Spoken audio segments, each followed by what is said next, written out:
So a little over 400 yards given up, but you guys are opportunistic defense. You keep coming up with plays when you need it. And then Coach was talking about the last goal line stand. Talk about that.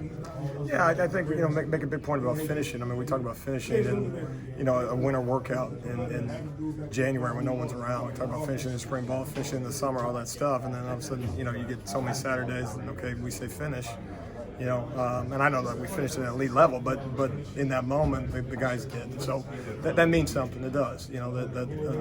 Call it a meaningless score, but it's only meaningless if you attach that, kind of moniker to it. So it obviously did mean something. And so that it might be a bigger thing than any of us realize. But to your point, from a yardage standpoint, I refuse to believe it's the best we can play.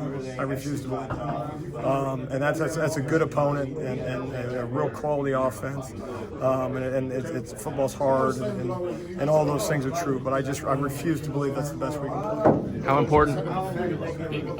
Just a handful of plays. What was well, obviously we got to coach better. I mean, there's a theme forming here, and some of it too. I'll say this: is some of those plays they feel like in the moment like it's a trick play, like something we haven't seen, something that an offense either schemes this up or something that our rules don't allow for execution in that moment. And I promise you that's not the case. Now, it doesn't matter if you have rules for it if the guys aren't executing it. So it still comes back down to coaching.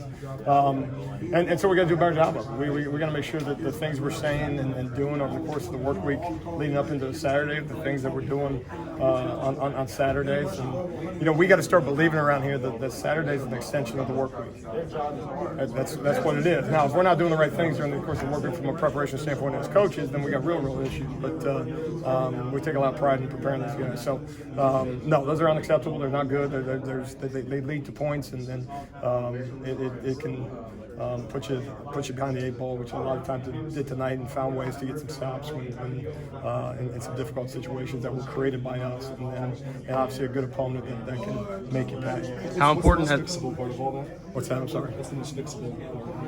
I mean, I like to believe all of it. I mean, you go back and look at it, and if you got an A gap, you got to take an A gap. I'll use the example. We play single gap defense. On the goal line, we each had an individual gap, and each guy took an individual gap, and all of a sudden they couldn't get 1 yard. Now, our guys made a decision in that moment that they were going to play a certain way. And my argument would be we can play that way on the 40-yard line. We can play that way on the 35-yard line. We can play that on 1st and 10 with 80 yards behind us. So somewhere there's a disconnect, that there's decisions being made as to how we're going to play based on situational things. And so we got to get the message across that way.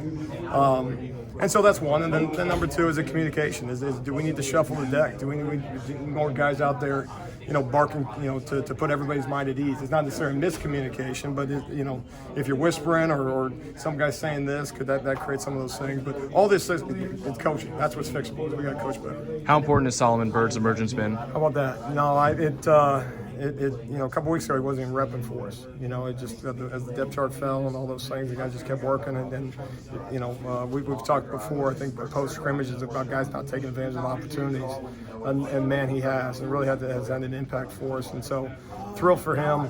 And obviously thrilled for us because we're dying to find those playmakers for us, and so that's been good. And it's going to continue. What is it about his game that makes him so special, able to emerge? We talk about effort all the time, and he plays with max effort, darn near on every play. But also from a trust standpoint, you tell him to be in a gap, he's in a gap. A high percent of the time, just do your job, do your 111th. It's probably going to be good enough if you do it with the appropriate physicality and you do the appropriate what we call strain, but appropriate effort. And so he's kind of become a poster child for it. And the nice thing is the visual is he does those things. It should be a message to everybody else. Is maybe if I play this way, that I can have some production too. How much did that sack fumble of his just kind of set the tone for the defense? Absolutely. Reminded that was the first drive, I think. And that's something major emphasis. You're coming out of halftime, and I don't remember exactly what the score was at that point, but that's a huge drive in the game. Huge drive in the game.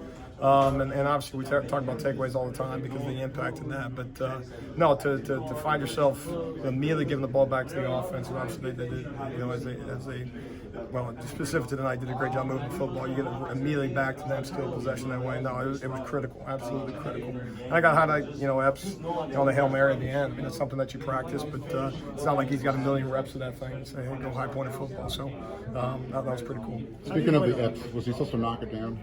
No, well, and I'll give you our secrets. And what as we've studied over the years, the knockdown creates tips. And so what we tell the guys is if you have a good track on the football, we'd rather eliminate all those issues. I think there was a tip actually maybe in an Appalachian State game today.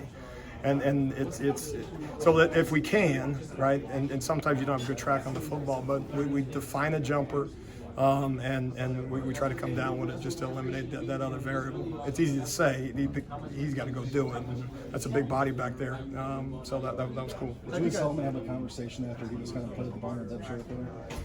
Just keep swinging, keep working. I mean, part of it is between end and rush, and what's our best 11, and those are ongoing conversations. I mean, as I sit here today, there's some things going through my mind in terms of what the depth chart is going to look like on Monday. I mean, we got to be better, and so any guy that's willing to do his job and do it with an elite effort and can find some production, we got to find a spot for him, and so. No, it's Coach Mann does a great job with him, but all the credit goes to Solomon. Let's do one more. Way to let down when Hainer gets hurt and so much attention to this guy.